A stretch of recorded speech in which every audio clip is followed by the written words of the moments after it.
Standard 9 के Urdu subject की पढ़ाई हो रही थी। सबक नंबर 2 बहादुर शाह का हाथी पढ़ा रहे थे। बाकी आज पढ़ाई होगी।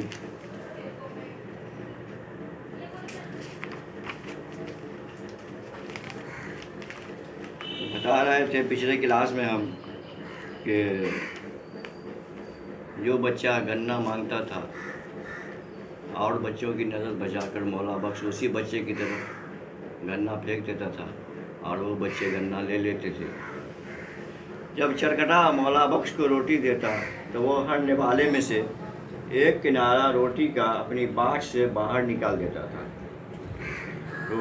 हर रोटी का एक किनारा वो अलग कर लेता था और जो भी लड़का पास खड़ा होता दौड़कर उस टुकड़े को पकड़ लेता था। हाथी की रोटी 2-3 इंच मोटी होती है। बच्चा उसको जोर करके तोड़ता और मरोड़ता।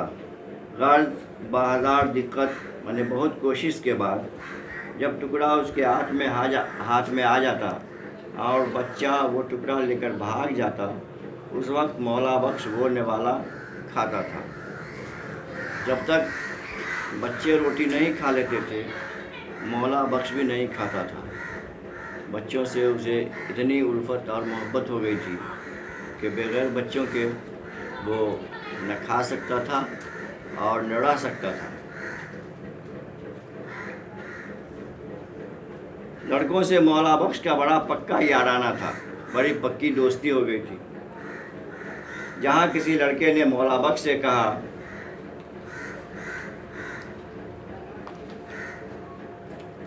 मौला बख्श अपना एक पाँव उठा लेता था और वही लड़का जब घुटने की कहता तो मौला बख्श अपना पाँव ज़मीन पर रखता था।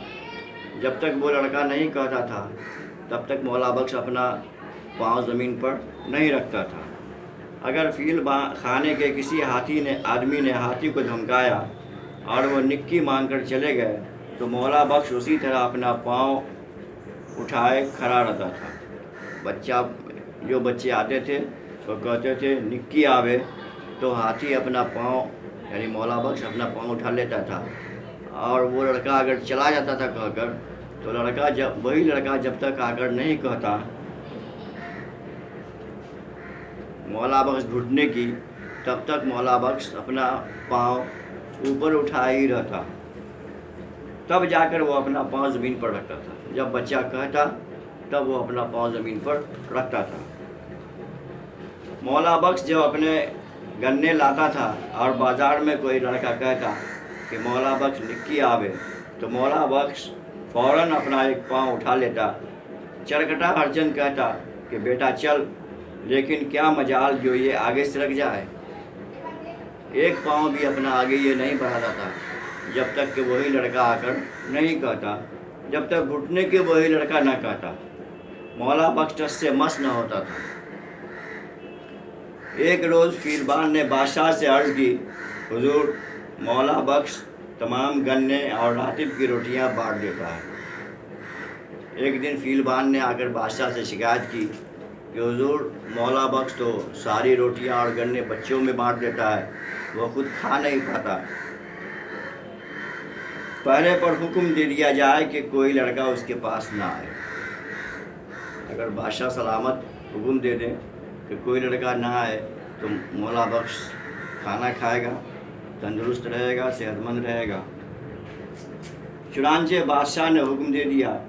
सुबह को हस्ब मामूल मौला बख्श ने लड़कों का इंतज़ार किया। जब कोई लड़का ना आया तो मौला बख्श ने गन्ने न खाए, शाम को रातिब न खाया, पानी न पिया। दूसरा रोज़ गुजरा। फीलबान ने हरचंद कहा बेटा रोटी खा ले, लेकिन मौला बख्श ने कुछ न खाया। फीलबान ने कहा खा ले, बच्चे हैं नहीं आएंगे। लेकिन मौला बख्श ने 3 दिन तक न कुछ खाया और न एक घोट पानी पिया, न गन्ने खाए न रोटी खाई। जब तीसरा रोज़ हुआ तो फीलबान को ख्याल हुआ कि ये तो मर जाएगा अगर न खाएगा। फीलबान को ये ख्याल आया कि अगर ये नहीं खाएगा तो ये तो मर जाएगा, कमज़ोर हो जाएगा। مجبوراً بادشاہ کے پاس گیا اور عرض کی، حضور مولا بخش نے 3 روز سے کچھ نہیں کھایا، مولا بخش نے 3 روز سے کچھ نہیں کھایا ہے۔ یہ سن کر بادشاہ نے فرمایا، بھائی میں بھی فقیر ہوں اور میرا ہاتھی بھی ایسا ہی ہے۔ تو بادشاہ نے کہا